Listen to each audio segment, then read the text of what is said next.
It is a problem that plagues all corners of Spokane, unpaved roads. The pocked pathways can do significant damage to your cars, too. That's the case in northwest Spokane, where one Spokane woman says that her alleyway at Buckeye and Hemlock is so bad, a few of her neighbors have even lost their mufflers. KXY4's Colleen O'Brien visited that location, also found out what it would take to get it paved. Colleen? Well, the alley we examined today is city land, but the city isn't going to touch it with a 10-foot pole unless neighbors foot the bill for that paving. It's called a local improvement district. We've reported on these before, considering the amount of unpaved roads and alleys in town. But do they ever work, and how much will these neighbors actually have to pay? That's my hot rod. At least she can joke about it.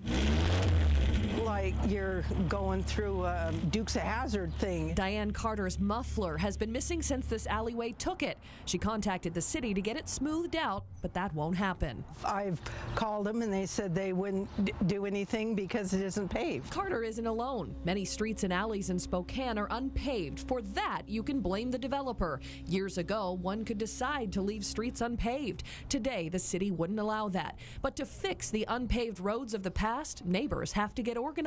People really do care about where they live.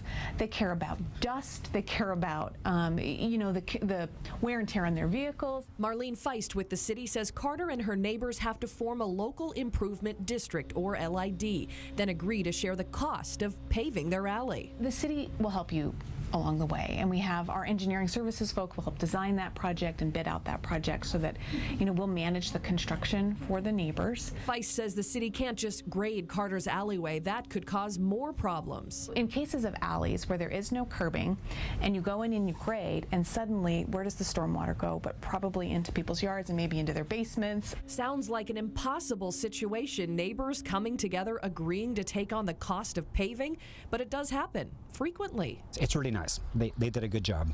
They did a very good job. Bob Donahoe says his North Spokane street was a big dust bowl before the LID project. He and his neighbors will incur costs for such a nice amenity. He says it's worth it. I plan on living here until I die, so I have hopefully a long time to pay for it. So I'm not too worried about it. Donahoe and a host of other homeowners have used LIDs to solve their bumpy roads.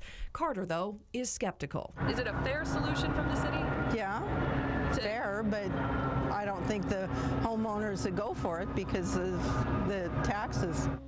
We do have some good news here. There is some money left over from the 2004 street bond to help organized LIDs pay for their projects. In Bob Donahoe's case, that project was $150,000, and the street bond is actually paying for half of that. The city won't know the total cost to each homeowner until the beginning of next year, but they say it could be between $2,000 and $16,000, and neighbors have 10 years to pay off their portion.